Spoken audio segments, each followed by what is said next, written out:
ఎన్టీఆర్ గారికి వెన్నుపోటు పొడిచి హోటల్లో లాడ్జింగ్లో క్యాంపులు పెట్టి వాళ్ళకి ఏమేమి ఎర్రేశారో లోకం అంతా తెలుసు. దాన్ని ఒక ప్రజాస్వామ్యం కింద డ్రామాగా చిత్రీకరించడం, మీకు అనుకూలమైన పేపర్లు ఉన్నాయి కాబట్టి ఇవన్నీ ఆ రోజు అమాయకుడు అనేటువంటి ఎన్టీ రామారావు గారిని కాబట్టి బలి తీసుకోగలిగారు. వాళ్ళు జగన్మోహన్ రెడ్డి గారు.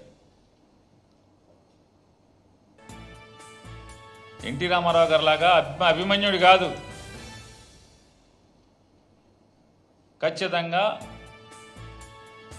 అర్జున్ లాంటాడు జగన్మోహన్ రెడ్డి గారు. మీ డ్రామాలు, మీ కుట్రలు, వీటన్నిటిని కూడా చీల్చి చెండాడేటువంటి రాజకీయ మొనగాడు జగన్మోహన్ రెడ్డి.